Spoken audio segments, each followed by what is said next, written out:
Discuss કરી ચૂક્યા છે. હવે આ જે લેક્ચર છે એ થોડો ઘણો કહીએ તો અલગ છે સિકલ સેલ એનિમિયા કરતા, અને ટોપિક છે એ થોડો ઘણો સિમિલારિટી ધરાવે છે સિકલ સેલ એનિમિયા સાથે. બીકોઝ કે આ ડિઝીઝ છે ઓલરેડી બ્લડ સાથે કનેક્ટેડ છે, રુધિર સાથે રુધિરને લઈને જે થતો હોય એવા પ્રકારનો રોગ છે, રાઈટ? તો એને લઈને સિકલ સેલ એનિમિયા છે એનાથી થેલેસેમિયા કેવી રીતે અલગ પડે છે એ ખાસ આપણે ડિસ્કસ કરવાના છે. બીજો એક પોઈન્ટ છે થેલેસેમિયા માઇનર અને થેલેસેમિયા મેજર, બરાબર? તો એને લઈને પણ આપણે ડિસ્કશન કરવાનું છે. સૌથી પહેલા તો જોઈ લઈએ કે જેનેટિક રીતે થેલેસેમિયા છે એ એક્ઝેક્ટલી છે શું, બરાબર? અને એના માટે આપણને સૌથી પહેલા ખબર હોવી પડે કે બ્લડની અંદર જે બ્લડ સેલ છે એટલે કે આરબીસી છે એના બંધારણમાં રહેલા જે હિમોગ્લોબિન છે એમાંના ગ્લોબ્યુલિન પ્રોટીન જેની 4 શૃંખલાઓ છે, આલ્ફા બીટા બંનેની બે શૃંખલા, એટલે ટોટલ 4 શૃંખલાઓ થઈ એવું કહી શકીએ, રાઈટ? તો એ શૃંખલાઓ છે કયા રંગસૂત્રો પર આવેલા જનીનો છે એમના વડે નિયંત્રિત થાય છે અને કયા પ્રકારે એનું નિર્માણ થાય છે, અને કઈ શૃંખલાની અંદર ક્યારે કોઈ પણ પ્રકારની વિકૃતિ આવે તો એ વિકૃતિના કારણે આપણને થેલેસેમિયા મેજર કે માઇનર જોવા મળે છે, એના માટે વાત કરવાના છે, રાઈટ? તો સ્ટાર્ટ કરીએ સૌથી પહેલા. ઓકે, હવે થેલેસેમિયા જે છે એ ખાસ કરીને હિમોગ્લોબિન છે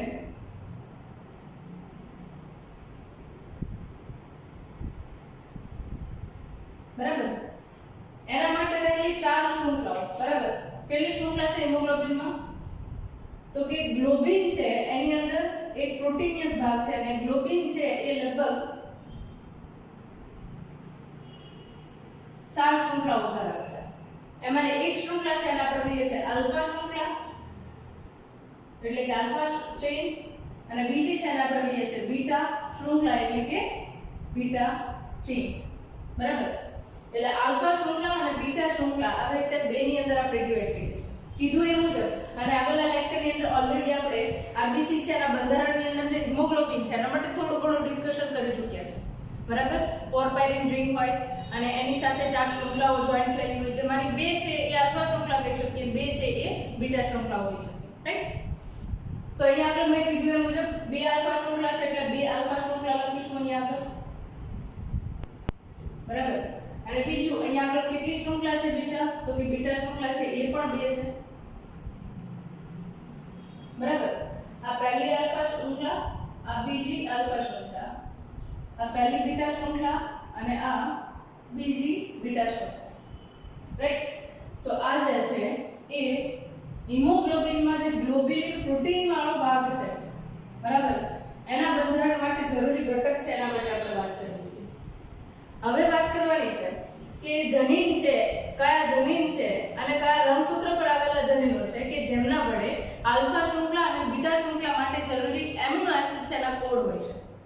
કારણ કે પ્રોટીનનું નિર્માણ કેવી રીતે થાય તો કે સેન્ટ્રલ ડોગમા માટેની એટલે કે મધ્યસ્થ પ્રણાલી માટે આપણે એક સિદ્ધાંત જોઈએ છે, ડીએનએ માંથી આરએનએ અને આરએનએ માંથી પ્રોટીન બને, બરાબર? તો કોડ ક્યાં હોય તો કે ડીએનએ માં હોય. ડીએનએ નો ચોક્કસ કાર્યકારી અથવા તો જનીન બંધારણ માટે જરૂરી હોય એવો ટુકડો છે, બરાબર? એ આપણા માટે ડીએનએ નો ચોક્કસ જનીનિક ટુકડો છે એવું કહીએ છીએ. તો એ જનીનિક ટુકડાની અંદર કઈ શૃંખલા માટે શું જવાબદાર છે એ જોઈએ, અને એ આઈડિયા છે આપણને કે જનીનો છે એ ચોક્કસ રીતે ક્યાં આગળ હોય તો કે રંગસૂત્ર ઉપર ગોઠવાયેલું છે, રાઈટ? તો એના ઉપરથી આઈડિયા લઈએ. ઓકે, આલ્ફા શૃંખલા જે છે એના નિર્માણ માટે અહીંયા આગળ 2 અલગ અલગ જનીન જરૂરી છે, બરાબર? ફરીથી રિપીટ કરું છું, એક આલ્ફા શૃંખલા બનવી હોય તો કેટલા જનીનો જોઈએ તો કે 2 જનીનોની જરૂર છે, અને એક બીટા શૃંખલા બનાવવી હોય તો માત્ર ને માત્ર એક જ જનીનની જરૂરિયાત છે, બરાબર? ફોર એક્ઝામ્પલ અહીંયા આગળ બીટા શૃંખલા માટે કહું તો HBB આ એક જ જનીન છે એ હાજર હશે, બરાબર? તો એ બીટા શૃંખલા બની જશે, બરાબર? ઓબ્વિયસ છે કે અહીંયા આગળ 2 બીટા શૃંખલા છે તો જનીન કેટલા જોશે? 2 HBB જનીન. આનો કોન્સેપ્ટ થોડો હજી વધારે ક્લિયર કરી દઉં. આપણે જોઈએ છીએ કે રંગસૂત્ર જે છે એ જોડીમાં આવેલા હોય છે,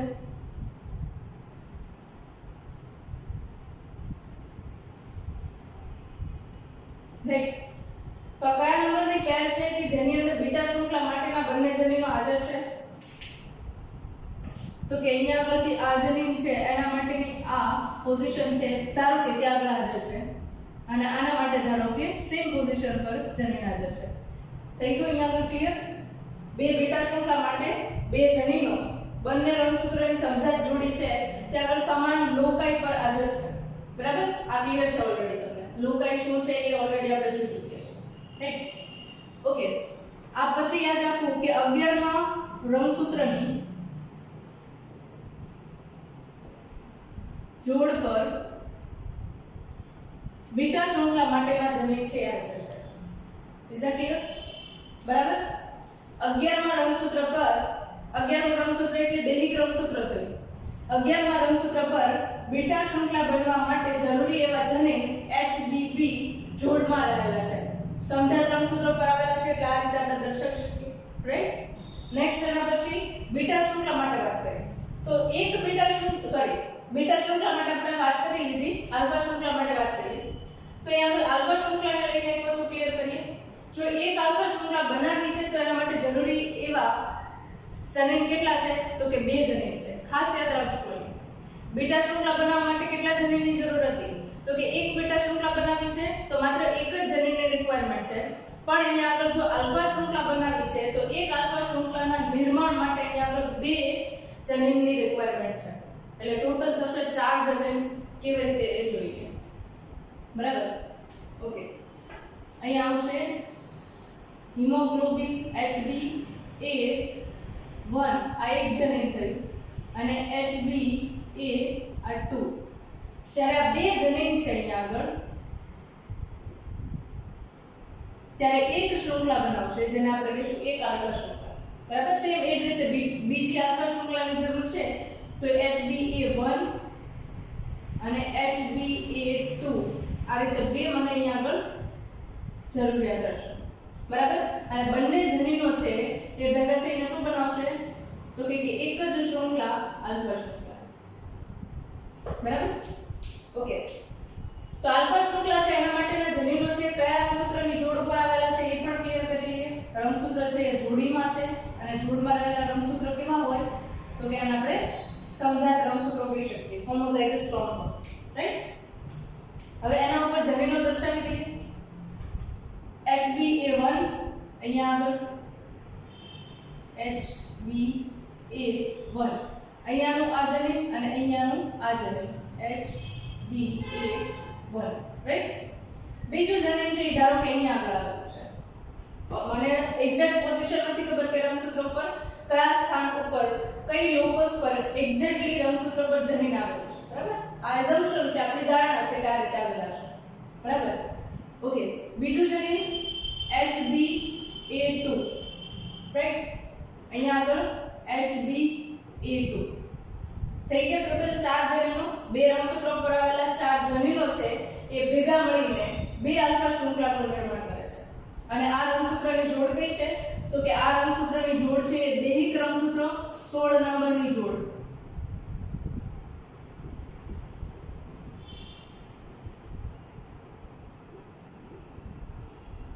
સોળમા રંગસૂત્રના પર તમને આલ્ફા શૃંખલા માટેના દૈહિક લાક્ષણિક લક્ષણો ધરાવતા હોય એવા જનીનો હાજર જોવા મળે છે.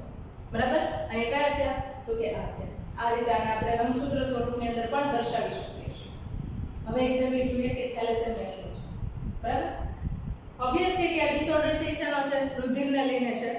ખાસ કરીને હિમોગ્લોબિનને લઈને છે. હિમોગ્લોબિનમાં પણ ગ્લોબિન પ્રોટીન છે એને લઈને આ રંગસૂત્રની ખામી છે. બરાબર? રંગસૂત્રમાં રહેલા જનીનોની ખામી છે. રાઈટ? ઓકે. તો અહીંયા આગળ તમે જુઓ તો આ 16મા રંગસૂત્ર પર અને 11મા રંગસૂત્ર પર જનીનો આવેલા છે. જો એની અંદર કોઈ પણ પ્રકારની વિકૃતિ સર્જાય છે અથવા તો જનીન છે એ ગેરહાજર છે તો અહીંયા આગળ બનતી આલ્ફા શૃંખલા કે બનતી બીટા શૃંખલા જે છે એ એના ઉપર અસર આપશે. તો આલ્ફા શૃંખલા અને બીટા શૃંખલા ઉપર અસર આવે તો અંતે આપણે કહી શકીએ કે જે કોઈ પણ હિમોગ્લોબિનનો અણુ બને છે કેવો બનશે? તો કે હિમોગ્લોબિનનો અણુ જે છે એ ખામીવાળો બનશે અને ખામીયુક્ત હિમોગ્લોબિનનો અણુ છે ઓક્સિજનને વહન કરવા માટે કેપેબલ છે. તો અંતે બોડીની અંદર એક પ્રકારે એનિમિયાની પરિસ્થિતિ સર્જાશે. એનિમિયા શું છે? તો કે શરીરમાં કોઈ પણ રીતે ઓક્સિજન પહોંચાડવાની કેપેસિટી ઓછી છે તો એને આપણે એનિમિયા તરીકે ઓળખીએ છીએ, રાઈટ? ઓકે, વાત કરી લઈએ અહીંયા આગળ HbA1 HbA2 સોરી આ બંને જનીનો છે એમને લઈને જો આલ્ફા શૃંખલાના નિર્માણમાં કોઈ પણ પ્રકારે ખામી આવે અને ઓક્સિજન કેરિંગ કેપેસિટી એટલે કે ઓક્સિજનને એક જગ્યાએથી બીજી જગ્યાએ શરીરમાં લઈ જતો આરબીસી છે એના હિમોગ્લોબિનમાં કોઈ પણ પ્રકારે જો આલ્ફા શૃંખલાને લઈને ખામી આવે ને તો એને આપણે કહીએ છીએ આલ્ફા થેલેસેમિયા. શું કહીશું એને આપણે? Alpha thalassemia, right? બીજું અહીંયા આગળ કહું તો બીટા શૃંખલાને લઈને જો કોઈ પણ પ્રકારે હિમોગ્લોબિનના બંધારણમાં ખામી આવશે તો સિમ્પલ છે કે એને આપણે કહીશું બીટા થેલેસેમિયા, રાઈટ? એને શું કહીશું આપણે? એને કહીશું આપણે બીટા થેલેસેમિયા, રાઈટ? તો જે પ્રકારની શૃંખલા એની અંદર જે પ્રકારે ખામી આવશે એના આધારે આપણે આલ્ફા થેલેસેમિયા અને બીટા થેલેસેમિયા એવું નામ આપીશું, બરાબર? આ સિમ્પલ વે ની અંદર થેલેસેમિયા છે એને લઈને એક વાત કરી દીધી. ફરીથી એક વસ્તુ ક્લિયર કરી દઉં કે આ પ્રચ્છન્ન જનીનને લઈને થતી ખામી છે, યાદ રાખીશું ખાસ. પ્રચ્છન્ન દેહિક જનીન ને લગતી ખામી, રાઈટ? કારણ કે MCQ ની અંદર તમને આ પૂછવું હોય અને પહેલો જ પોઈન્ટ આપણને નહીં ખબર હોય તો MCQ જતો રહેશે, રાઈટ? ઓકે, હવે આ મેજરલી આપણે વાત કોને લઈને કરી દીધી? થેલેસેમિયાને લઈને કરી, બરાબર? બટ અહીંયા આપણે બે ટર્મ છે, એકને કહીએ છીએ આપણે થેલેસેમિયા મેજર અને થેલેસેમિયા માઇનર, રાઈટ?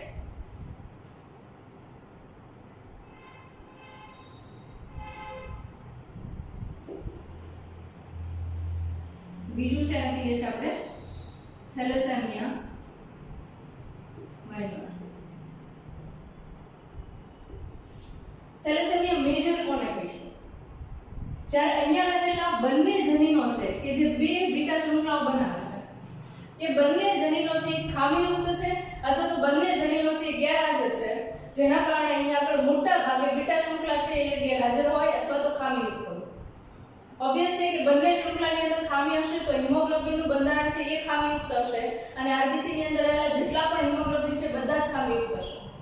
જે પરિસ્થિતિની અંદર શરૂઆતના 2 જ વર્ષની અંદર બાળકની અંદર બધા જ લક્ષણો દેખાઈ જાય છે અને લાંબા ટાઈમ માટે સર્વાઈવ કરી શકતું નથી, એના માટે એક જ ઉપાય છે આપણી પાસે હાલમાં, બરાબર? કે જે પ્રેક્ટિકલી આપણે એપ્લાય કરી શકીએ છીએ, બરાબર? અને ખર્ચાળ ઓછો કહી શકાય પ્રમાણ, બરાબર? એવા પ્રકારનું. તો થેલેસેમિયા મેજર માટે એક ઉપાય કહીએ તો એ શું છે? તો કે બ્લડ ટ્રાન્સફર કરતા રહેવાનું ટાઈમ ટુ ટાઈમ, બરાબર? બ્લડ છે એ ચેન્જ કરતા રહેવાનું જે કોઈ પણ પેશન્ટ છે એના બોડીની અંદર, જેના કારણે એની અંદર જે ખામીયુક્ત હિમોગ્લોબિનના અણુયુક્ત રુધિર હતું એના બદલે આપણે સારા પ્રકારનું રુધિર એ જ બ્લડ ગ્રુપ ધરાવતા વ્યક્તિનું એડ કરીએ છીએ, જેના કારણે એ લાંબા ટાઈમ માટે સર્વાઈવ કરી શકે, બરાબર? તો થેલેસેમિયા મેજર છે એની અંદર હું શું કહીશ? તો કે બીટા શૃંખલા કૌંસમાં લખીએ બંને બીટા શૃંખલા, બરાબર? ખામીયુક્ત અથવા ગેરહાજર હોય, બરાબર? ખામીયુક્ત કે ગેરહાજર કોઈ પણ પરિસ્થિતિ હોય તો એ થેલેસેમિયા મેજર કહેવાશે, પણ ક્યારે? જ્યારે બંને બીટા શૃંખલા હશે ત્યારે. બીજી વસ્તુ છે જેને કહીએ છીએ થેલેસેમિયા માઇનર. થેલેસેમિયા માઇનર જે છે એની અંદર બે પૈકીનું કોઈ પણ એક જનીન છે એ હાનિયુક્ત હશે, બરાબર? ત્યારે શૃંખલા જે છે બીટા શૃંખલામાંની કોઈ પણ એક શૃંખલા છે એ ખામીયુક્ત આવશે તો એ પરિસ્થિતિને આપણે શું કહીશું? થેલેસેમિયા માઇનર કહીશું, બરાબર? તો એ પરિસ્થિતિની અંદર વ્યક્તિની અંદર એટલા બધા લક્ષણો જોવા મળતા નથી, બરાબર? પર્ટિક્યુલરલી જ્યારે થેલેસેમિયા મેજર હોય છે ત્યારે લક્ષણો છે વધારે તીવ્ર હોય છે અથવા તો વધારે પડતા ઘાતક હોય એવા પ્રકારે આપણને જોવા મળતા હોય છે, બરાબર? બીટા શૃંખલા કઈ માત્ર એક જ ખામીયુક્ત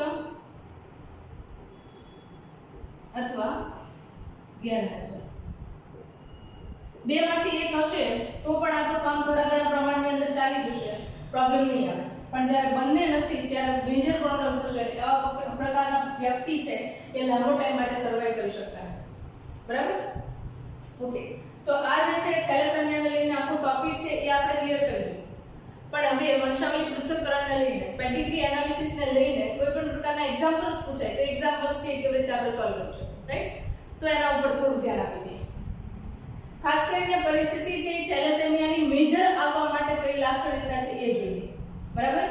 થેલેસેમિયા માટે અહીંયા આગળ આ કયા છે દૈહિક રંગસૂત્ર છે. બરાબર? દૈહિક રંગસૂત્ર ઉપરની ખામી છે.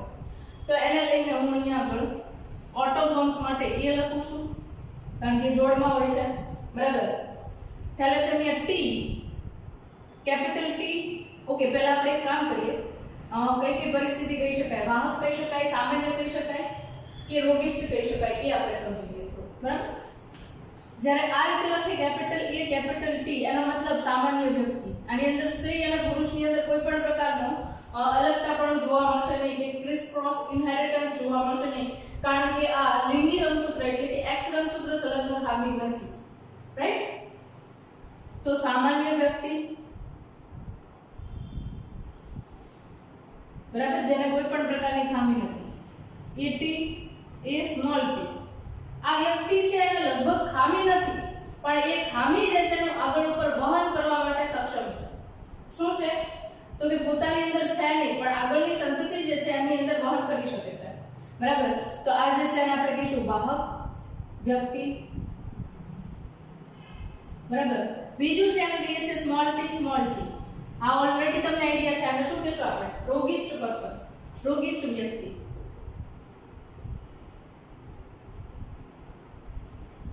બરાબર? ત્રણ પરિસ્થિતિ આપણી સામે છે. હવે કોઈ પણ પ્રકારનો એક્ઝામ્પલ આવે તો આપણે આરામથી સોલ્વ કરી શકીએ. રાઈટ? તો અહીંયા આગળ જોઈએ સામાન્ય પુરુષ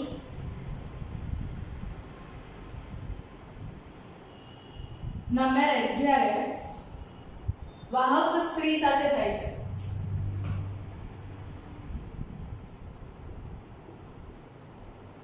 બરાબર ત્યારે એને લઈને સંતતિમાં અલગ અલગ પ્રકારનો રેશિયો શું હોય શકે સમજો અથવા તો એને લઈને તમને એમસીક્યુ છે. રાઈટ? તો સામાન્ય પુરુષ કીધું એટલે આ આપણે જનનિક બંધારણ કહી શકીએ. ડાયરેક્ટલી આપણે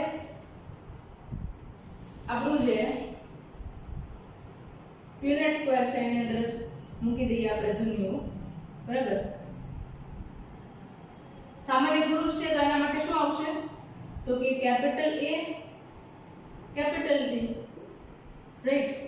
અને વાહક સ્ત્રી કીધી તો વાહક માટે આ છે વ્યક્તિ કે સ્ત્રી કે તમારે ખાલી અહીંયા આગળ સિમ્બોલ ને લઈને ધ્યાનમાં આપવાનું છે. બાકી આ બધી વસ્તુ સેમ રહેશે. બરાબર? આઈ થિંક તમને લોકોને જોઈને આઈડિયા આવી જશે કે 50% છે એ સામાન્ય પ્રકારના આવશે અને 50% છે એ કેવા આવશે? તો કે 50% છે એ વાહક પ્રકારના આવશે. કારણ કે આટલા એક્ઝામ્પલ સોલ્વ કર્યા પછી હવે આપણેથી આ વસ્તુ છે એ ઈઝીલી સોલ્વ થઈ શકે. રાઈટ? તો અહીંયા આગળ આ પાર્ટ છે 50% થયો જે કેવા છે? વાહક. બરાબર? અને આ પાર્ટ છે કેવો થયો? સામાન્ય 50%. હવે આની અંદર થોડું વધારે સ્પેસિફિકેશન પૂછે તો ચાર સંતતિ છે એમાંથી તમને એવું પૂછે કે કેટલા પર્સન્ટ સંતતિ છે એમાં નર સંતતિ છે સામાન્ય છે, કેટલા પર્સન્ટ ફિમેલ સંતતિ છે સામાન્ય છે. તો એને ફરીથી આપણે ડિવાઈડ કરીએ તો અહીંયા આપણે ધારો કે એક પુત્રી છે અને એક પુત્ર છે તો 25% સામાન્ય પુત્રી થઈ અને 25% સંતતિ પૈકીની સામાન્ય નર આવવાની શક્યતા છે. બરાબર? અહીંયા પણ સેમ વાહકની અંદર પણ સેમ કહી શકશું આપણે 25% છે એ વાહક સ્ત્રી પ્રકારે ફિમેલ ચાઇલ્ડ છે આવશે અને 25% છે એ વાહક મેલ તરીકે મેલ ચાઇલ્ડ આવશે. રાઈટ? તો આ રીતે તમને એક્ઝામ્પલ્સ પૂછે તો આઈ થિંક તમને આઈડિયા ક્લિયર છે. આની અંદર વધારે ક્લેરિફિકેશનની કોઈ જરૂર નથી. ધ્યાનમાં રાખો જેવા પોઈન્ટ્સ તરીકે પ્રચંડ દૈહિક જનીનની ખામી છે. રાઈટ?